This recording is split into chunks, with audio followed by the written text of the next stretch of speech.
Isnawan. Ya. Deh, monggo Mas Afdal. Assalamualaikum warahmatullahi wabarakatuh.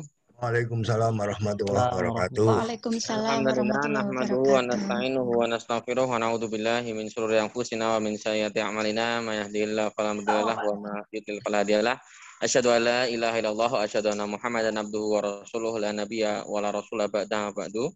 Pertama-tama dan yang paling utama, marilah kita panjatkan puja dan puji syukur kita kehadirat Allah Subhanahu wa taala karena tentu berkat nikmatnya, berkat kasih sayangnya kita masih sama-sama dapat bergabung dalam kajian Muhammadiyah with you malam hari ini. Bapak Ibu, dua kalinya sholawat serta salam kita aturkan pada junjungan Nabi besar kita Nabi Agung Muhammad Sallallahu Alaihi Wasallam. Semoga kita semua menjadi umatnya yang mendapat syafaat yaumul akhir nanti. Amin amin ya rabbal alamin. Baik Bapak Ibu yang dirahmati Allah, kami sebelumnya ucapkan selamat datang dan selamat bergabung dalam kajian Muhammadiyah with you malam hari ini. Baik dari unsur pimpinan wilayah Muhammadiyah Daerah Istimewa Yogyakarta, pada seluruh jajaran MCCC PWM Daerah Istimewa Yogyakarta, pada seluruh dokter dan tenaga medis yang telah bergabung, pada seluruh pimpinan majelis, lembaga maupun ortom di tingkat wilayah Muhammadiyah Daerah Istimewa Yogyakarta, pada Bapak Ibu yang telah bergabung dari manapun Anda berada, baik dari Indonesia maupun dari luar Indonesia, kami ucapkan selamat datang dan selamat bergabung dalam kajian Muhammadiyah with you malam hari ini. Baik Bapak Ibu yang dirahmati Allah, marilah kita buka kajian kita malam hari ini dengan mengucap basmalah. Bismillahirrahmanirrahim. Seperti biasa Bapak Ibu yang dirahmati Allah, sebelum kita memulai kajian kita malam hari ini ada sambutan dan prakata yang malam hari ini akan disampaikan oleh Ustadz Muhammad Isnawan. Kepada Pak Isnawan kami persilahkan. Terima kasih Mas Afdal. Assalamualaikum warahmatullahi wabarakatuh. Waalaikumsalam warahmatullahi wabarakatuh. Alhamdulillahirrahmanirrahim. Hamdan syakirin, hamdan na'imin, hamdan yuafi ni'mahu wa yukawi majidah. Ya Rabbana lakal hamdu kama yambaghi li jalali wajhikal karim wa adhibi sultanik. Allahumma sholli wa sallim ala Muhammadin wa ala alihi wa ashabi ajmain amma ba'. Yang saya hormati Ustadz Andi Seno, STIMAG, dosen WAD yang berbahagia. Pertama, terima kasih atas waktunya dan juga ilmunya yang akan disampaikan ke sekalian. Semoga ini menjadi amal jariah yang akan bermanfaat bagi kita sekalian dan buat Mas Andi Seno untuk masa depannya. Amin, amin. Yang kedua, terima kasih atas sekalian Bapak dan Ibu yang tetap setia untuk hadir di malam hari ini, menyertai kita bersama untuk meramaikan pengajian Muhammadiyah with you yang ke-288 ya Mbak Ratna. Ke-288 sudah cukup lama, hampir 1 tahun. Laras 288 Pak. Ya, hari ini di Yogyakarta masih terjadi situasi krisis oksigen. Kemarin di Sarjito pasien meninggal ada 63 orang dalam sehari. Karena salah satunya karena krisis oksigen yang luar biasa di Yogyakarta ini. Semoga di tempat lain tidak terjadi yang seperti ini. Dari 63 pasien yang meninggal, separuh di antaranya pasien yang terpapar COVID-19. Di malam ini kita ketemu dalam rangka meningkatkan iman dan imun kita agar kita tetap terjaga untuk tetap sehat, tidak terpapar oleh COVID-19. Karena sebenarnya salah satu hal yang penting adalah peningkatan iman dan imun yang akan memperkuat diri kita masing-masing agar terhindar dari paparan COVID-19. Malam ini akan berkajian yang saya luar biasa tentang sesuatu yang tidak pernah lepas dari kehidupan kita, yaitu tentang iri. Iri, dengki itu ternyata ada yang dibolehkan oleh Rasulullah. Nah, oleh Mas Andi nanti mau diceritakan bagaimana tentang iri yang dibolehkan oleh Rasulullah dalam kehidupan kita. Semoga ini menjadi bekal untuk kita sekalian agar sekalipun iri itu haram dalam Islam, tapi ada yang dibolehkan. Mana yang boleh nanti akan kita dengar dari Mas Andi Suseno tentang hal itu. Saya kira begitu saja dari saya sebagai pengantar. Terima kasih Mas Andi Seno atas waktunya dan atas ilmunya.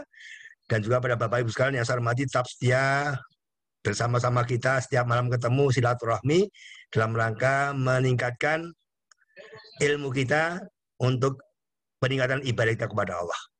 Semoga ini bermanfaat untuk kita sekalian dalam hidup kita yang akan datang dan juga menjadi amal jariah buat kita sekalian untuk mendengarkan setiap malam pelajaran agama yang penting buat kita sekalian. Saya kira cukup begitu dari saya. Terima kasih Mas Afdol dan juga Mbak Ratna yang selalu mengawal kegiatan kita ini. Nasrullah wa qarib wa basyiril mu'minin. Assalamualaikum warahmatullahi wabarakatuh. Waalaikumsalam warahmatullahi wabarakatuh. Kami ucapkan terima kasih kepada Pak Isnawan atas sambutan dan perkataannya, mengingatkan kita kembali bahwa tentu di Jakarta ini kondisi kita belum baik-baik saja. Baik, ya Bapak Ibu, malam hari ini tema kajian kita adalah 2 iri yang dibolehkan Nabi, yang akan diisi oleh Ustadz Andi Suseno, STHI MAG. Beliau adalah dosen AIK LPSI, Fakultas Ekonomi Bisnis, Universitas Ahmad Dahlan. Kepada Ustadz Andi Suseno, kami persilahkan. Bismillahirrahmanirrahim. Suara saya terdengar, Mas Afdal? Terdengar. Assalamualaikum warahmatullahi wabarakatuh. Waalaikumsalam warahmatullahi wabarakatuh. Alhamdulillah, la haula wa la quwwata illa billah, amma ba'dah. Yang kami hormati Bapak Muhammad Isnawan. Saya tidak tahu selaku penasihat mungkin Pak G. Apa sesepuh. Oke. Yang saya hormati Mas Afdol selaku moderator, Bapak Ibu jamaah pengajian MWY Muhammadiyah with you. Alhamdulillah, mari sama-sama kita bersyukur kepada Allah atas limpahan nikmat dan rahmatnya kepada kita semua. Sehingga malam hari ini Allah masih berkenan memberikan kita kesempatan untuk sama-sama bermuajahah, sama-sama bersilaturahim.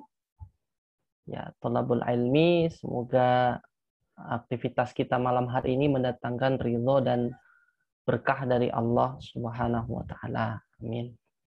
Salat dan salam mari kita sanjungkan kepada kita Muhammad sallallahu alaihi wasallam sebagai panutan bagi kita semua.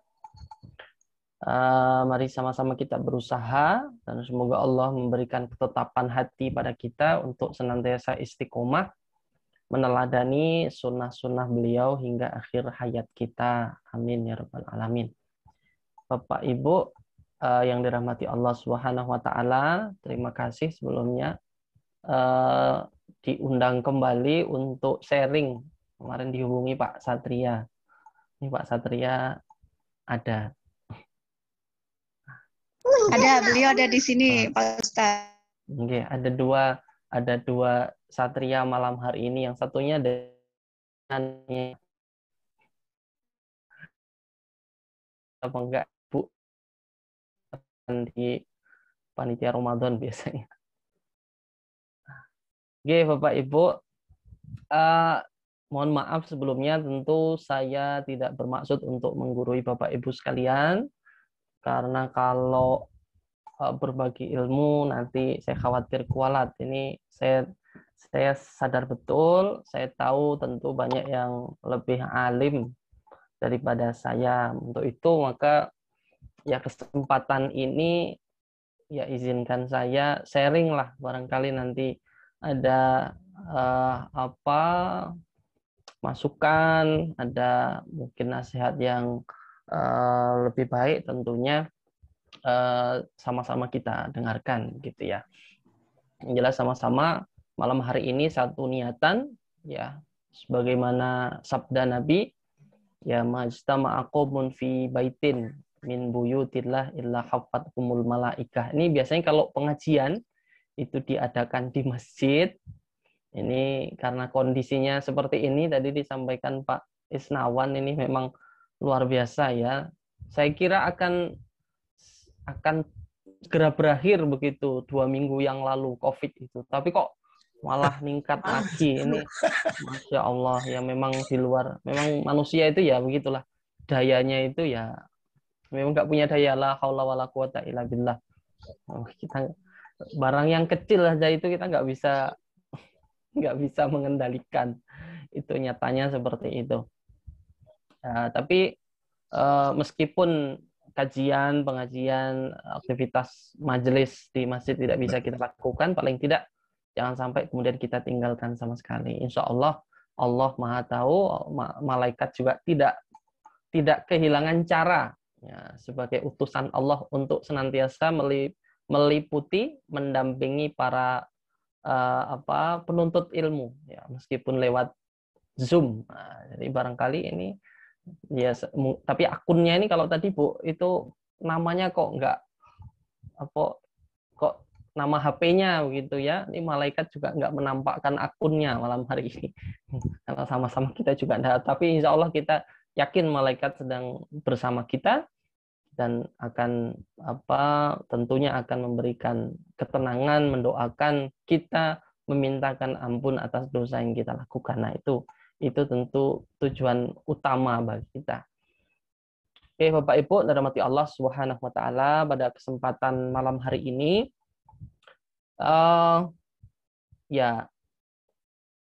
tema yang saya ingin sharing bersama Bapak Ibu ini secara ini kan iri. Kalau bicara iri itu kan sebenarnya ya kaitannya dengan pengalaman hidup sebenarnya. Nah, Bapak Ibu yang sudah 50 ke atas, 60 ke atas apalagi itu sudah sangat familiar dengan penyakit ini sebenarnya.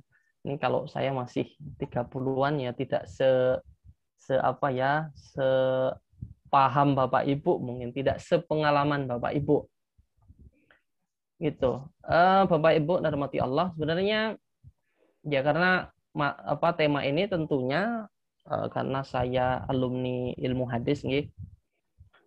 Tema ini sebenarnya saya dasarkan pada satu hadis, Bapak Ibu, yang kemudian bicara tentang itu. Bapak Ibu,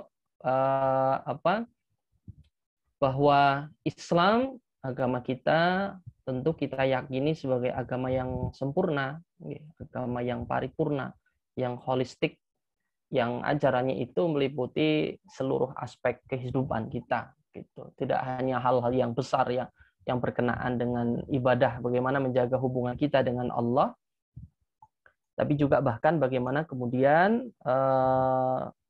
Allah mengatur bagaimana kita menjaga hubungan kita dengan sesama manusia, bahkan dengan alam semesta. Sampai suatu ketika Rasulullah pun memperhatikan semut kecil yang ketika ada sahabat yang ketika mohon maaf ya, ketika ada salah seorang sahabat yang kencing sambil berdiri gitu. Tolong perhatikan, barangkali di situ ada semut. Jadi semut saja itu diperhatikan oleh Nabi.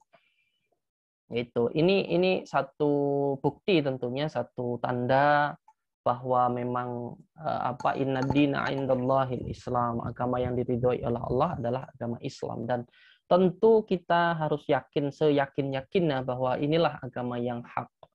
Ya la ilaha illallah, gitu. Tidak ada Tuhan yang patut kita sembah kecuali Allah, dan inilah jalan ya, prinsip hidup kita bersama Bapak Ibu sebagai penghantar kita untuk menuju surga Allah. Saya ingat satu ceramah yang disampaikan oleh salah seorang ulama, pimpinan Gontor ya. Beliau menyatakan begini,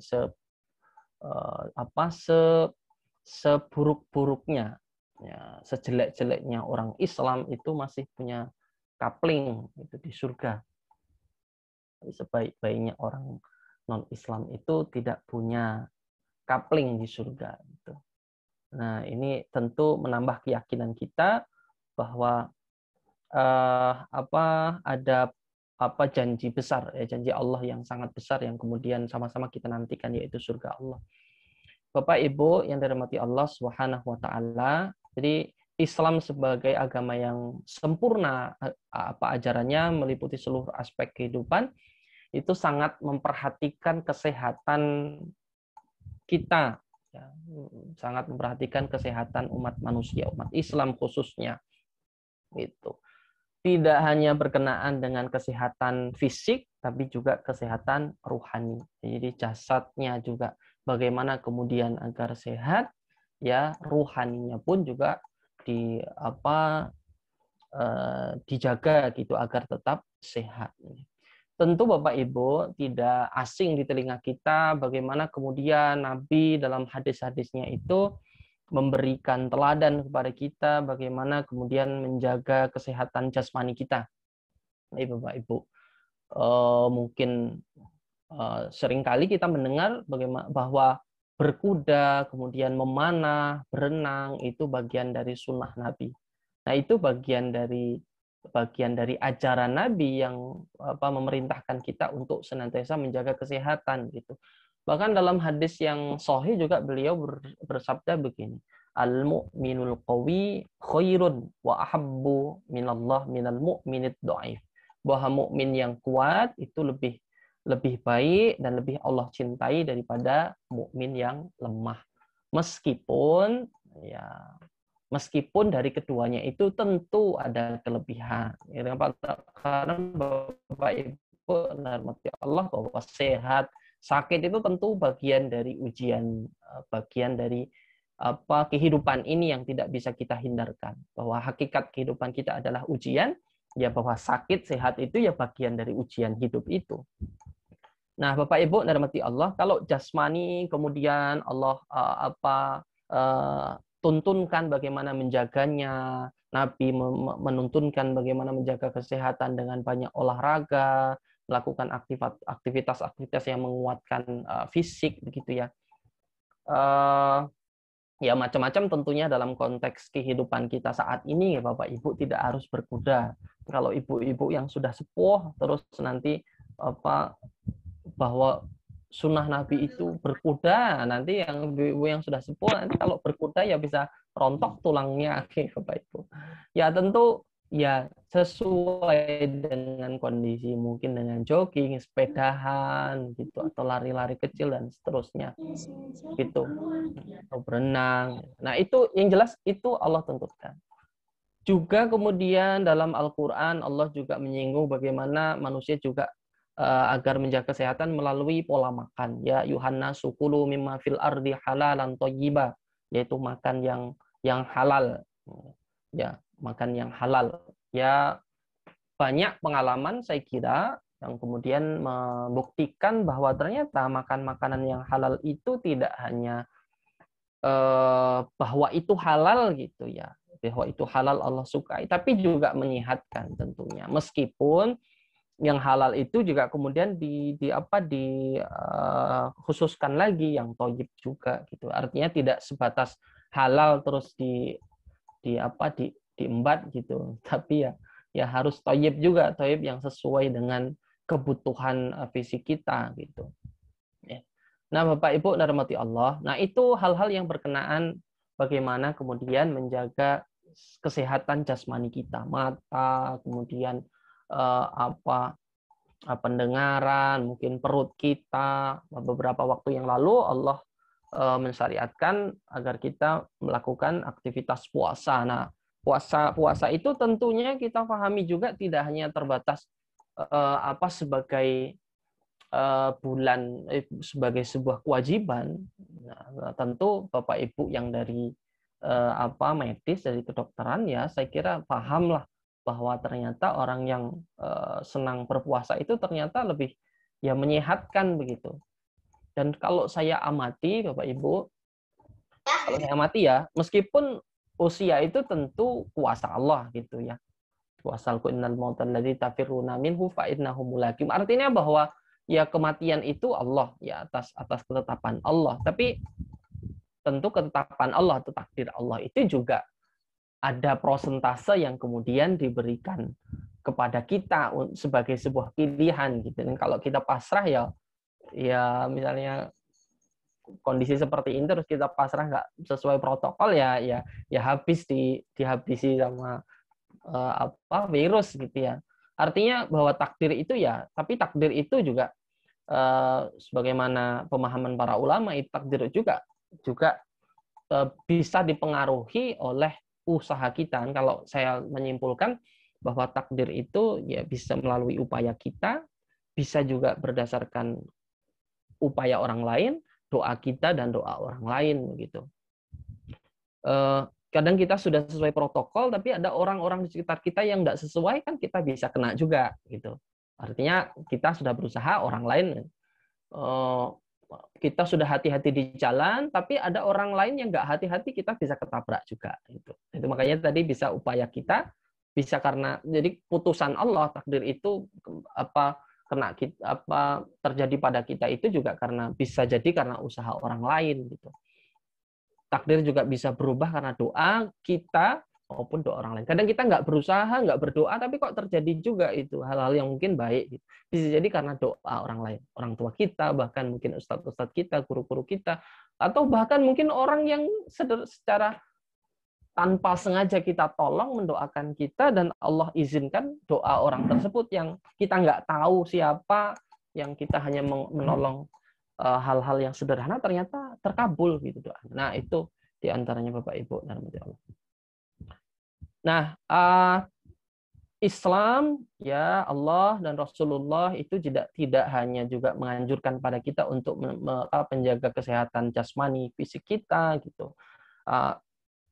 Secara global prinsip-prinsipnya juga Allah berikan, Rasulullah contohkan menjaga tidurnya itu seperti apa, makannya yang baik seperti apa, minumnya itu sebaiknya seperti apa, bahkan mohon maaf sampai pipis pun diatur yang terbaik itu yang seperti apa gitu. Itu kan ya saya kira ya cukup detail lah yang berkenaan dengan kesehatan jasmani. Puasa gitu menyehatkan, dari itu tidak hanya sebagai sebuah ritual ibadah kewajiban itu, tapi juga ternyata sangat berdampak pada kehidupan kita. Profesor Amin Rais itu salah seorang tokoh Muhammadiyah yang saya kira cukup istiqomah. Yang setahu saya istiqomah beliau melaksanakan puasa Daud gitu. Itu luar biasa gitu. Dan tokoh-tokoh yang lain juga seperti mungkin Buya Syafi'i Ma'arif, Profesor Habibie itu juga demikian gitu, dan beliau sehat. Bahkan kiai saya juga demikian, Kiai Hasan Abdullah Sahali, beliau juga istiqomahnya puasa Daud. Meskipun physically kelihatan kurus gitu, tapi luar biasa sehat, main bola masih kuat padahal usianya sudah 75 tahun. Nah, Bapak Ibu dirahmati Allah Subhanahu wa taala, hal kedua kaitannya dengan kesehatan ruhani kita. Nah, jadi Islam tidak hanya menganjurkan kita menjaga kesehatan jasmani, juga bagaimana kemudian kita menjaga kesehatan ruhani kita. Dan ini tentunya sangat penting karena memang sebagai manusia ya kita terdiri dari dua unsur itu, unsur jasmani dan unsur rohani, yang keduanya itu saling menopang satu dengan yang lainnya begitu. Nah, Nabi dalam sebuah hadis dalam kitab Arba'in Nawawi juga disebutkan ya bagaimana kemudian agar kita menjaga kesehatan ruhani kita. Nah, ini diriwayatkan oleh Abi Dzar, Rasulullah bersabda, ittaqillaha haitsuma kunta wa atbi'is sayyi'atal hasanata tamhuha wa khaliqin nasa bi khuluqin hasanin. Jadi perintah untuk ya bertakwa dimanapun kita berada. Wa atbi'is sayyi'atal hasanata tamhuha.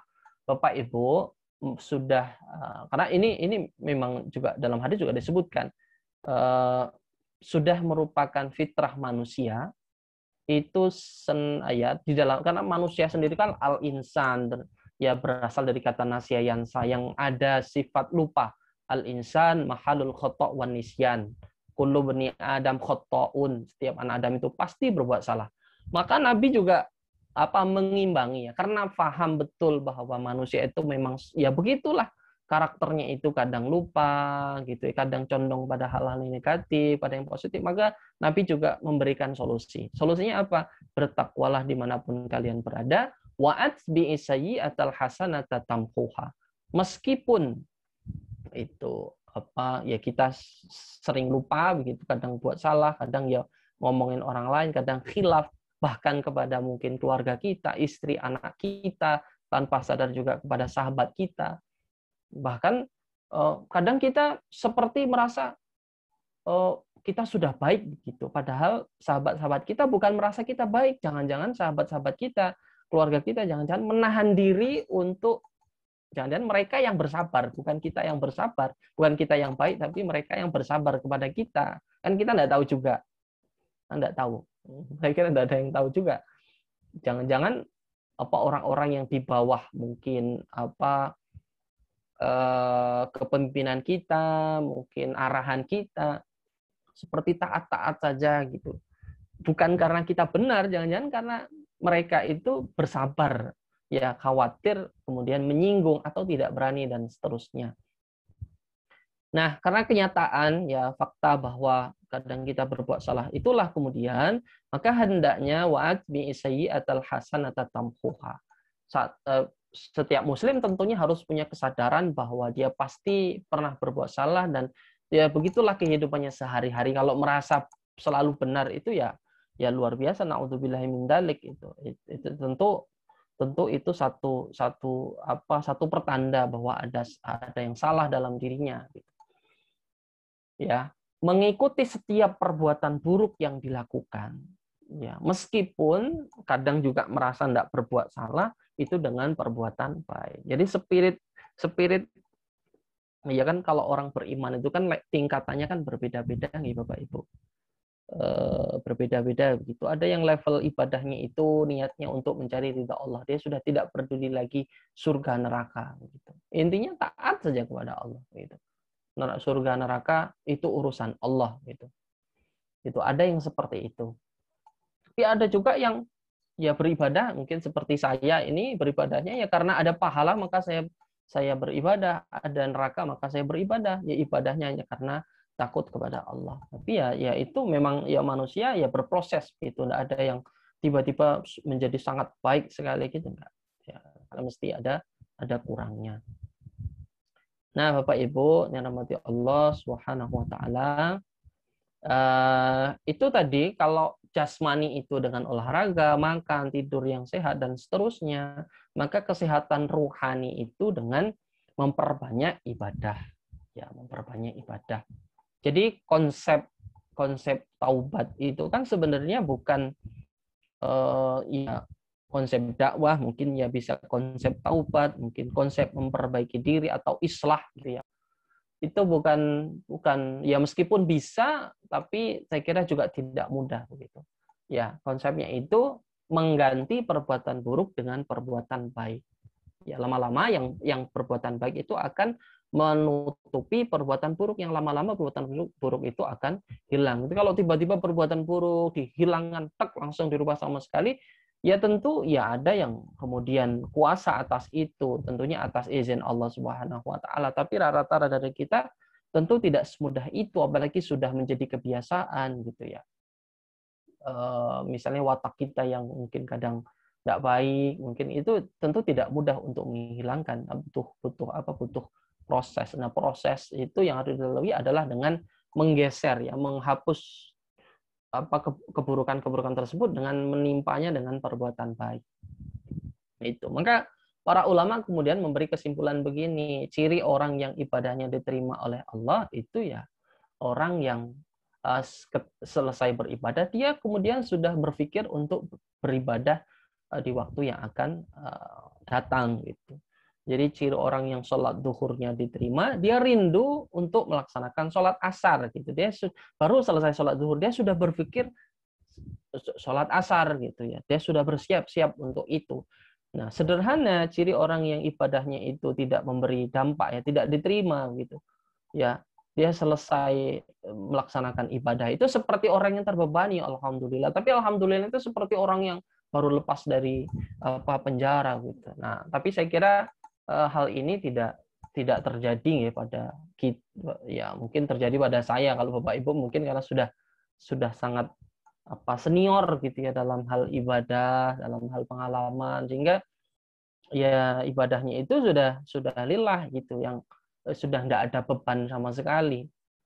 Jadi sudah tidak muncul kata-kata kok tadi baru perasaan baru maghrib kok sudah isya gitu, kok cepet banget gitu, padahal lagi serius kerja barangkali atau sedang asik mengerjakan sesuatu dan seterusnya. Nah, Bapak Ibu dirahmati Allah Subhanahu wa taala, Ini yang harus yang harus diwaspadai oleh kita sebagai manusia. Ternyata Bapak Ibu, sebagaimana sabda Nabi, ala wa inna fil jasadi mudghah, ya, bahwa dalam diri seorang manusia, dalam tubuh kita itu ada segumpal darah, ya. Kata Nabi, idza sholahat sholahal jasadu kulluh wa idza fasadat fasadal jasadu kulluh ala wahiyal qalbu. Nah, Bapak Ibu, dalam diri kita itu ternyata ada segumpal darah yang apabila baik, baiklah tubuh tersebut, dan apabila rusak, maka rusaklah tubuh tersebut. Nah, apa itu? Hati. Nah, ada juga yang kemudian menyebutnya jantung. Saya tidak tahu kalau dari sisi medis itu yang paling penting itu apa? Hati atau jantung? Atau dua-duanya penting? Salah satu nggak ada, ya nggak bisa. Mungkin ada yang dokter. Ada yang dokter buatan Pak Isnawan ini, Pak Isnawan. Mas Afdol mungkin. Ada biasanya Mas, biasanya ada. Nah, ini belum kelihatan, ya. Belum kelihatan. Oh. Mungkin lebih tahu gimana yang paling penting itu. Nah, ada juga memahami apa ya kolbun itu ya jantung atau hati. Tapi ya, kalau secara tekstual ya tentu hati. Ada satu potensi dalam diri manusia, dalam diri kita itu yang manusia harus berhati-hati dengan itu. Jadi hati-hati dengan hati-hati, karena hati itu dalam bahasa Arab kolbun yang punya potensi berbolak-balik. Ya, berbolak-balik. Maka Bapak Ibu, Rasulullah dalam hadisnya mengajarkan kepada kita untuk senantiasa berdoa. Allah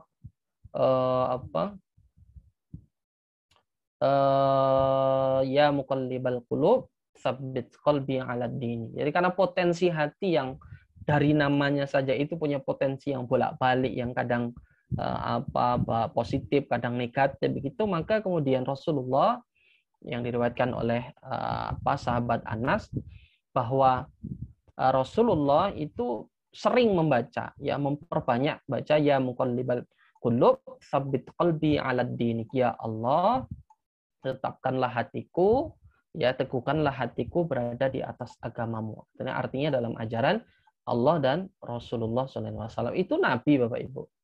Nah, itu Nabi saja itu berdoa demikian gitu. Ya, apalagi kita mestinya memang harus lebih sering lagi berdoa, ya, karena ya harus merasa khawatirlah dengan kondisi hati kita gitu. Apalagi yang masih muda-muda seperti saya begini, ya potensi berubahnya hati itu masih sangat besar. Itu kalau sudah dewasa 40 ke atas saya kira sudah mapan gitulah, sudah acak pikirannya itu. Meskipun juga ada juga yang tua keladi, ya, semakin tua semakin menjadi, itu ada juga yang seperti itu. Tapi rata-rata kalau 40 ke atas itu sudah acek lah, hatinya itu sudah stabil gitu ya, sudah konsisten, sudah komitmen dengan sudah sampai puncak kedewasaan. Nah, Bapak Ibu dirahmati Allah Subhanahu wa taala, salah satu ya ini karena hati itu menjadi menjadi ukuran apakah kemudian, ya, meskipun secara jasmani tentu hati juga sangat berpengaruh. Orang kalau hatinya ini ya harus kalau hatinya rusak ya mati, mungkin bahkan harus diganti begitu ya. Secara jasmani gitu ya. Secara rohani, maksudnya secara maknawi tentunya harus hati-hati dengan penyakit yang ada di dalam hati. Nah, Bapak Ibu, nah ini sebenarnya sebagai pengantar tema kita pada malam hari ini. Ya, Bapak Ibu, ada satu penyakit hati yang kemudian ini tentu sangat berbahaya sekali dalam kehidupan kita, yaitu penyakit iri. Penyakit iri. Nah, ini saya kira Bapak Ibu sudah sangat paham lah iri itu apa gitu ya. Kita tidak ridho ketika orang lain itu mendapat nikmat, dan justru kita merasa senang ketika orang itu kesusahan gitu. Itu ada tetangga yang kemudian secara materi bertambah, mobilnya ganti baru, kita merasa harus ganti ya. Ini repot. Kadang karena menuruti gaya hidup, kadang keluarga kemudian dikorbankan. Ini karena sangat dan tentu penyakit iri ini sangat sangat berbahaya, tidak hanya bagi kesehatan rohani kita, ya, tidak hanya berbahaya terhadap hubungan kita kepada Allah, karena akan merusak, karena bisa mengarahkan orang pada perbuatan syirik bahkan gitu. Karena niatnya sudah bukan karena Allah lagi, kadang niat beramalnya pun itu sudah berganti karena manusia gitu. Sudah sum'ah, sudah ujub gitu.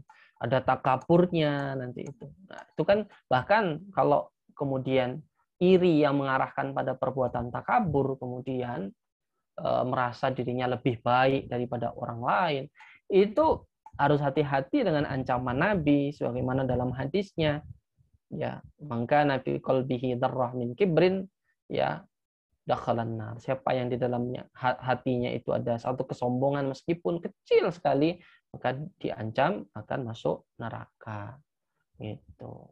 Nah, kemudian kalau dihubungkan dengan, makanya pantas sekali kalau kemudian ada pemahaman bahwa memakai celana isbal itu hubungannya dengan kesombongan. Ya, ya, kalau dilakukan karena sombong, mungkin ya bagi laki-laki, Bapak Ibu. Ada satu pemahaman ya disandarkan pada hadis bahwa orang yang memakai pakaian di bawah mata kaki atau isbal itu diancam neraka gitu. Ya. Di situ ada kemudian ada satu keterangan bahwa pemakaiannya tersebut karena sombong gitu, khuyala, karena sombong. Nah, itu sombong, takabur gitu. Ya pantas saja karena dalam hadis yang lain bahwa sombong itu ya ancamannya neraka. Meskipun dalam pengertian yang lain bahwa sombong itu ya menolak yang benar, kemudian justru malah yang tidak menerima nasihat dari orang lain. Itu meskipun nasihatnya itu baik. Nah, Bapak Ibu, dalam sebuah hadis Rasulullah SAW bersabda, ya jauhilah olehmu, ya, iyyakum wadhanna fa inna dhanna aqdabul hadis. Nah, ini mungkin saya bisa share nanti Bapak Ibu biar bisa lihat hadisnya ya.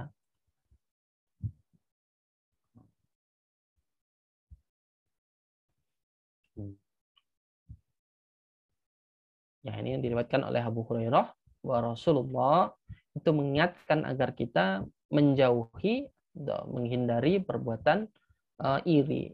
Gitu.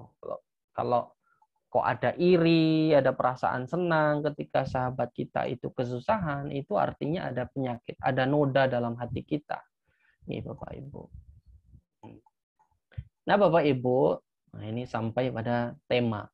Tapi ternyata Rasulullah itu memberikan izin, ya, membolehkan kita untuk iri pada dua hal. Ini sebenarnya sudah di-share oleh Pak Satria di Facebook nih, hadisnya yang diriwayatkan oleh Abdullah bin Mas'ud bahwa Nabi bersabda, la hasada illa fitnataini. Ya, tidak boleh seseorang itu iri kecuali pada dua hal. Ya, rajulun atahullahu malan fasullita ala halakatihi fil haq. Ya. Yang pertama Bapak Ibu, iri yang dibolehkan oleh Rasulullah adalah iri kepada seseorang ya yang diberikan harta kepadanya, kemudian fasullita ala halakatihi, kemudian dia gunakan, ditasarufkan, digunakan, jadi diinfakkan. Maka kan kalau dalam hadis yang lain itu bahwa kaki manusia seorang hamba itu la tazulla qadama 'abdin yaumal qiyamah hatta yus'ala an salat. Bahwa seorang hamba nanti pada hari kiamat itu tidak akan bergeser kakinya sebelum ditanya atas beberapa hal ya. Ada 3, ada yang 4 gitu ya dalam hadisnya itu. Salah satunya adalah tentang hartanya. Ya. Ya. tentang hartanya untuk bagaimana kemudian dia menginfakkan. Menginfakkan itu menggunakan maksudnya. Ya. Nah, iri yang pertama dibolehkan adalah iri kepada seseorang yang diberi harta oleh Allah kemudian dihabiskan untuk jalan kebenaran.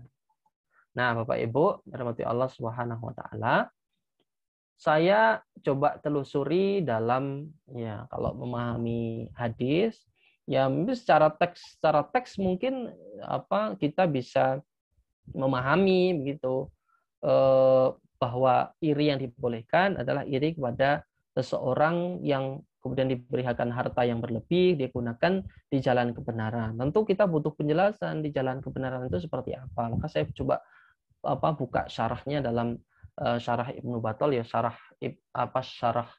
Fathul Bari itu syarahnya kitab Sahih Al-Bukhari.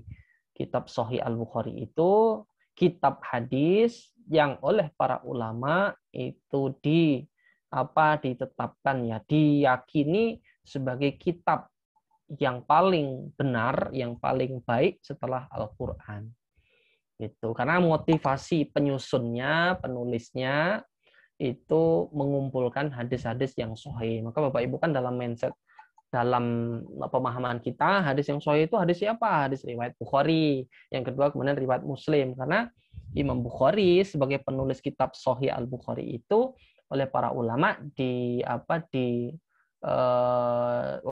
dijuluki lah, ditetapkan sebagai Amirul Mukminin fil hadis, sebagai pemimpinnya para ahli hadis gitu. Nah, hadis yang dikumpulkan itu hadis-hadis yang sahih saja. Nah, ini Bapak Ibu, iri yang pertama ya menurut syarah Fathul Bari, syarah atau penjelasan hadis riwayat hadisnya Imam Al-Bukhari bahwa yang dimaksud menghabiskan hartanya di jalan yang benar itu terbagi menjadi 3. Nah, yang pertama dia gunakan hartanya itu untuk dirinya. Pertama, tentu orang bekerja itu ya pasti yang pertama untuk dirinya sendiri. Ya. Yang kedua tentu untuk wa ahlihi, ya, terhadap keluarganya atau siapa yang kemudian menjadi tanggungannya, keluarganya, kemudian orang tuanya, barangkali kakak adiknya dan seterusnya, yang wajib lah hukumnya. Wajib gitu. Itu yang pertama. Jadi hartanya untuk itu. Kemudian yang kedua, harta yang kemudian dikeluarkan kalau keluarga itu kan ya wajib lah, sudah tanggung jawab lah gitu. Yang kedua, kewajiban yang harus ditunaikan seperti zakat gitu. Kalau zakat fitrah, zakat mal, ya, itu wajib. Nah, wajib. Ya. Nah, ini kalau yang pertama tentu sudah menjadi kebiasaan, yang kedua memang sudah meyakini bahwa itu wajib. Nah, kadang yang ketiga ini wasilatul ahlil ba'da wa muwasatus sadiq. Ya. Sebagai upaya untuk mengeratkan persaudaraan. Nah, kadang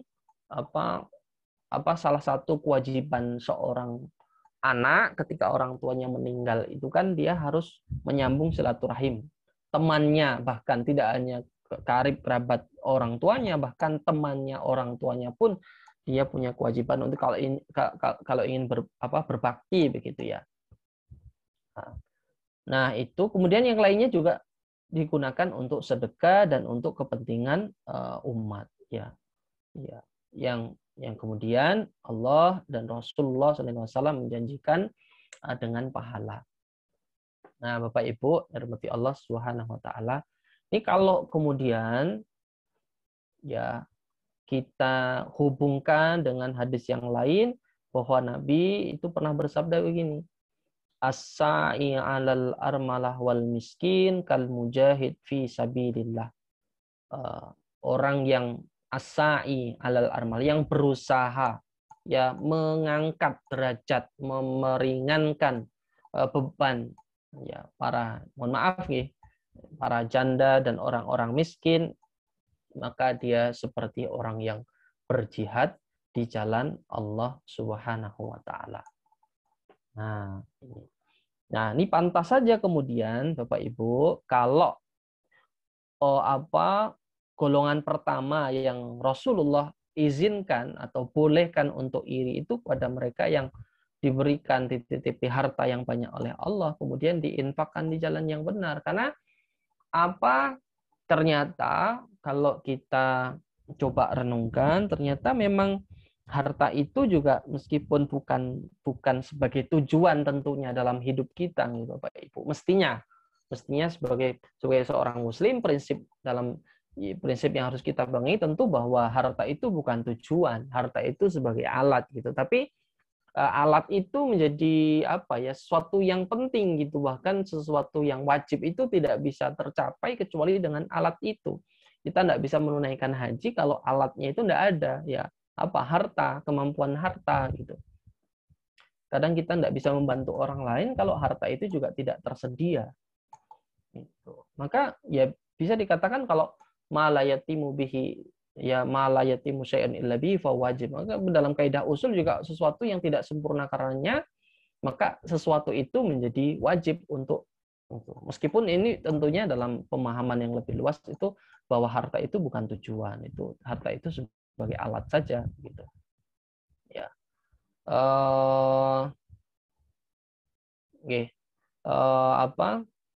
Tapi Bapak Ibu, bahwa harta yang kemudian diberikan kepada orang-orang yang kesusahan, gitu ya, orang miskin dan seterusnya, fakir miskin, gitu, dan sejenisnya, itu juga tidak sebagai kan kalau tadi memang dalam penjelasannya, penjelasan kitab Sahih Al-Bukhari itu ya antara yang wajib, antara 1, 2, 3 itu berbeda, gitu. Ya, bahwa yang ketiga itu sifatnya itu sebagai sebuah upaya, ya, bahkan dalam penjelasan yang lain itu dijelaskan sebagai ya memahami harta itu sebagai benar-benar sebagai titipan, sebagai alat, gitu. Kalau dalam dalam sebuah ayat ini ada dalam surat surat An-Nahl, nih Bapak Ibu bisa cek nanti ayat 71, ya, bahwa wallahu faddala ba'dakum ala ba'din fir rizqi, bahwa Allah itu memang sudah secara sunatullah, gitu ya, melebihkan harta sebagian orang dari sebagian yang lainnya, gitu. Sebagian yang lainnya, gitu. Ya, kalau para ulama gitu dalam beberapa kitab yang pernah saya baca, gitu, misalnya kitab Al-Hikam ya Ibnu Athaillah itu mengatakan, gitu, kenapa kamu itu harus gelisah dengan sesuatu yang sesuatu yang sudah pasti, ya, didasarkan pada wa ma min dabatin fil ardi illa 'alallahi rizquha, bahwa setiap binatang melata di bumi ini sudah Allah tetapkan rezekinya, gitu. Artinya rezeki itu sesuatu yang pasti, gitu ya. Ya itu tadi bahwa Allah ya dengan kuasanya, dengan takdirnya melebihkan kepemilikan harta setiap orang itu ya beda-beda, gitu. Ada yang lebihkan, ada yang biasa saja, ada yang kekurangan, gitu. Ya, tapi yang kemudian menjadi pertanyaan adalah bagaimana kemudian harta itu digunakan, gitu. Bapak Ibu,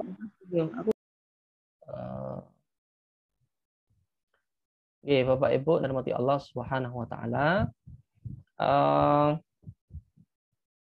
Ya, itu tadi iri yang pertama. Jadi yang iri yang dibolehkan oleh Rasulullah adalah iri kepada orang kaya yang kemudian dia menghabiskan hartanya pertama untuk diri keluarganya, ya, kemudian yang kedua untuk menunaikan kewajibannya zakat, haji, kemudian yang ketiga adalah untuk menolong agama Allah. Bahkan dalam sebuah hadis disebutkan kalau kemudian seseorang itu dengan dia memahami harta itu sebagai titipan, hanya sebagai alat kemudian digunakan untuk meraih ridha Allah, maka pahalanya seperti orang yang berjihad di jalan Allah, kal mujahid fi sabilillah.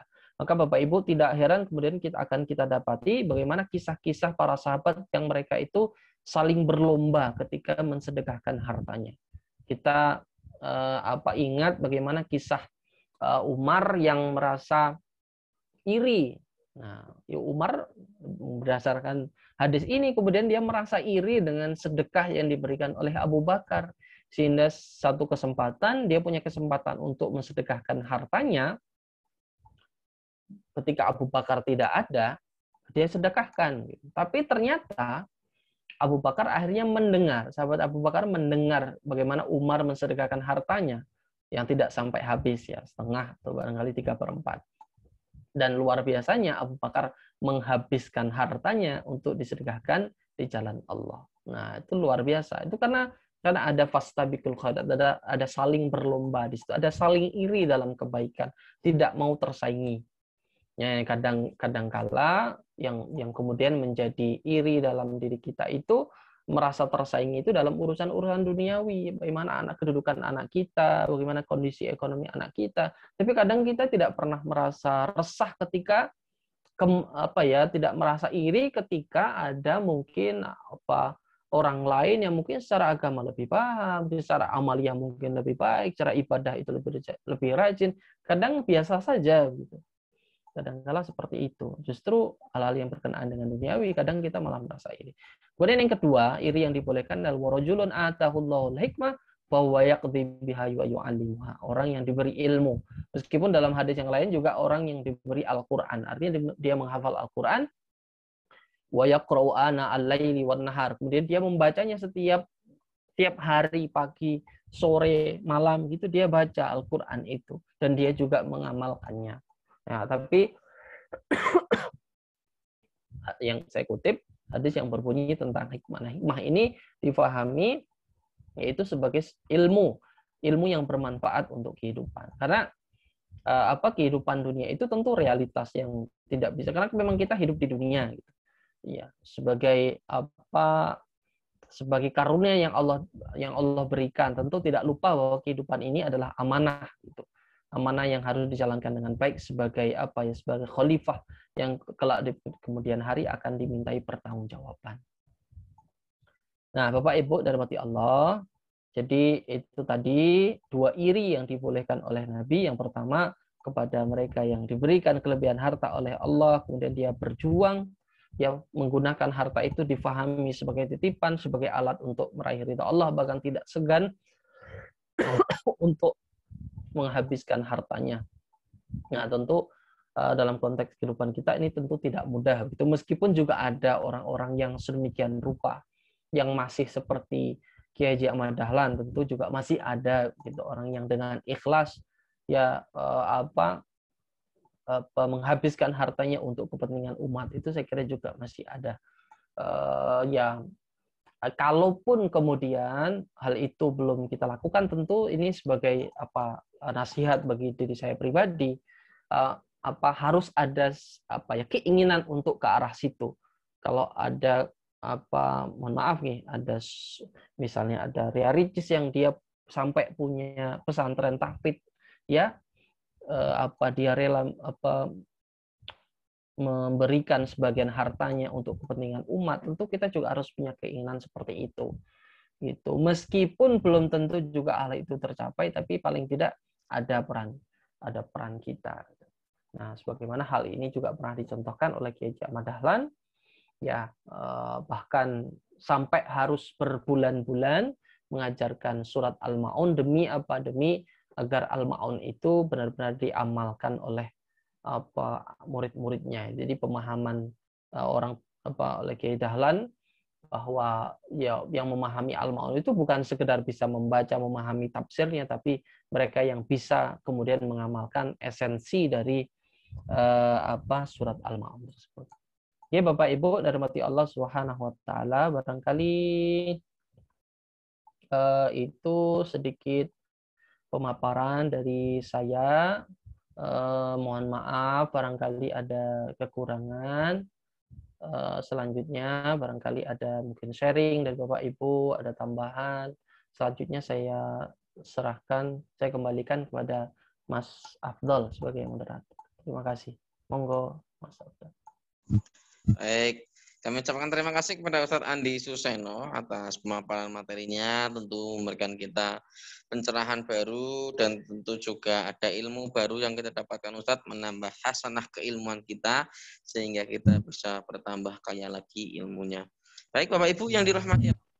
Berikutnya adalah sesi tanya jawab. Moga Bapak Ibu jika ada pertanyaan atau yang ingin sharing-sharing bersama Ustadz Andi Suseno kami persilahkan.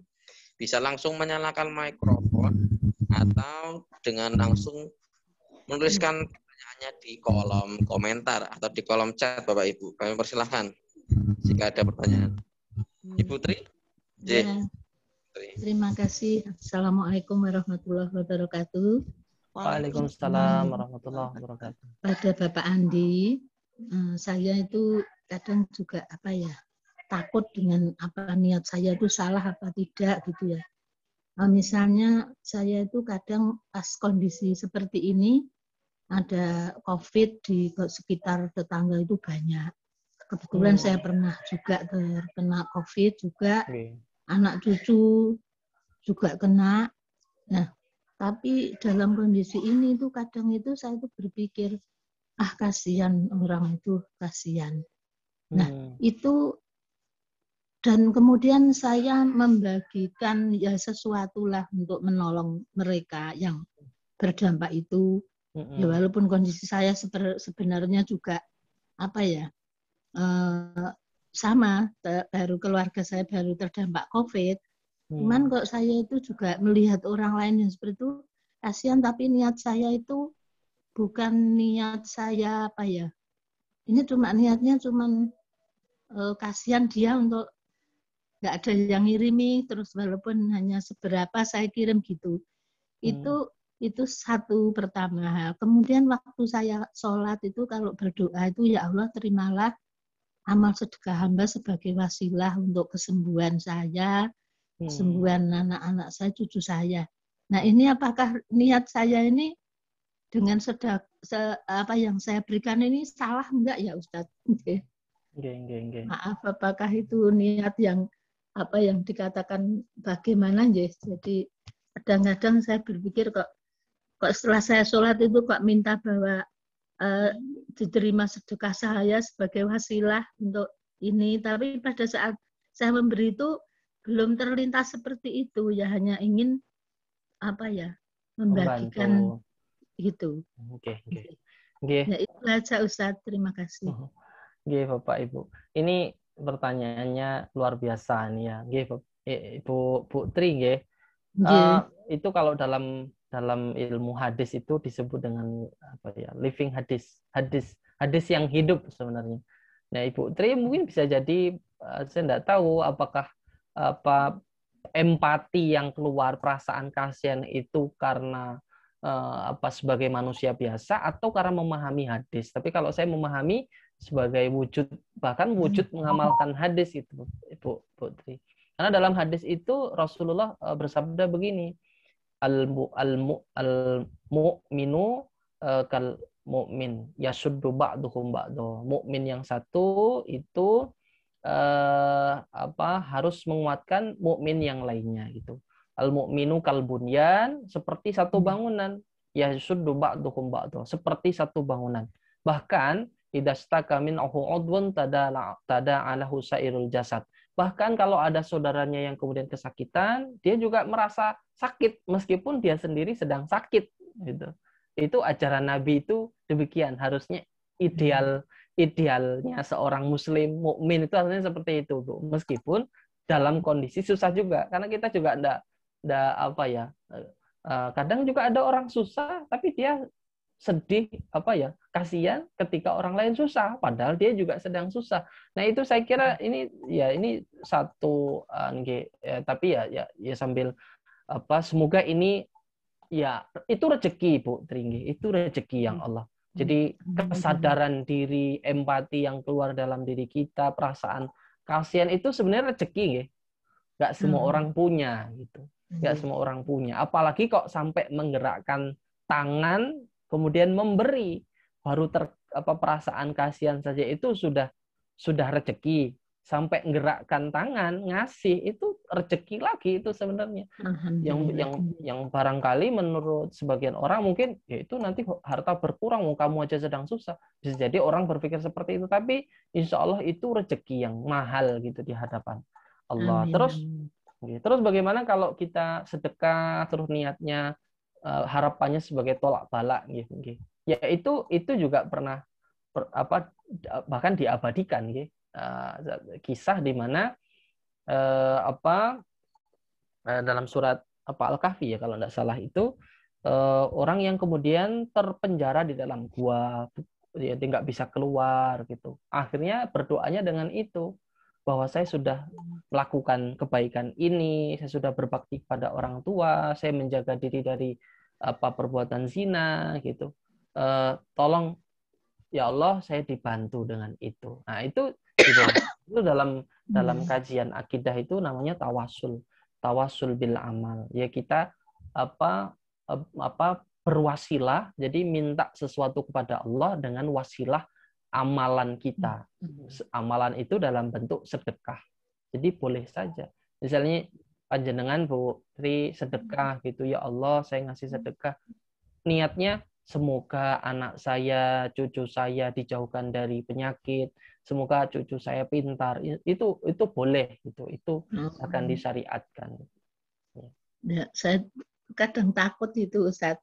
Katanya kalau sedekah terus ada niat di balik itu katanya nggak diterima gitu. Jadi ya kalau ya orang beriman itu kan ada levelnya nggih, Bu. Kalau yang levelnya paling baik ya kayak Nabi, Bu. Dia enggak berharap apapun beliau.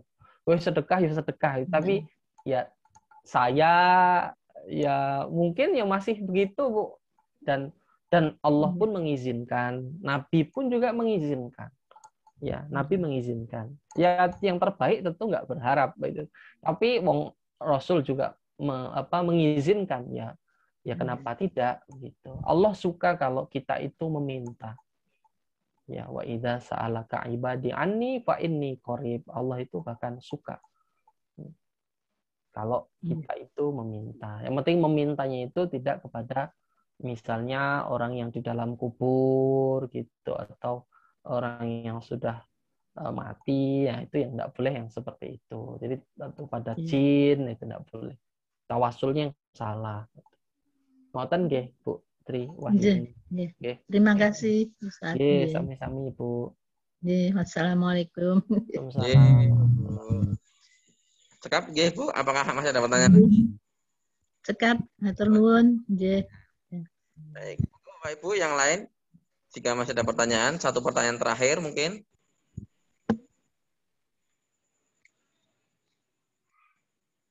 Baik, cukup nggih Bapak Ibu? Tidak ada pertanyaan. Baik, jika tidak ada pertanyaan, kami ucapkan terima kasih Ustaz atas sami-sami. Jawabnya malam hari ini sangat mencerahkan bagi kita semua, memberikan kita sehingga kita bisa saling mengisi otak kita dengan keimanan dan tentu juga keilmuan secara bertahap dan tentunya bisa meningkatkan kualitas ilmu kita. Insyaallah. Amin. Yang Ustaz sampaikan malam hari ini bisa bermanfaat untuk kita semua. Amin, amin. Kami ucapkan terima kasih Ustaz Andi Suseno. Terima kasih Bapak Ibu yang telah mengikuti kajian kita dari awal hingga akhir.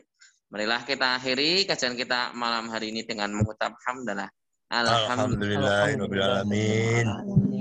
Kami juga selalu berdoa kepada Bapak Ibu yang sekarang sedang sakit, yang sekarang sedang isolasi mandiri. Semoga segera diberikan kesehatan oleh Allah, segera diangkat penyakitnya oleh Allah. Semoga Bapak Ibu yang sekarang sudah sehat, sudah kuat, semoga kita semua selalu dalam perlindungan Allah. Amin, amin. Kurang lebihnya kami mohon maaf. Nun wal qalami wa ma yasturun fastabiqul khairat. Wassalamualaikum warahmatullahi wabarakatuh. Waalaikumsalam warahmatullahi wabarakatuh. Matur nuwun Ustadz Andi Suseno. Nggih, sami-sami Bu. Bareng Pak Isnawan, Mas Abdul. Nggih, matur nuwun Mas Andi. Sampai ketemu. Nggih. Sehat selalu. Amin. Terima kasih Mas Afdol sudah memandu malam ini Mas Afdol.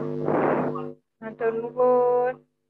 Nyambi. Oke, Nyambi sami-sami. rapat Pak D.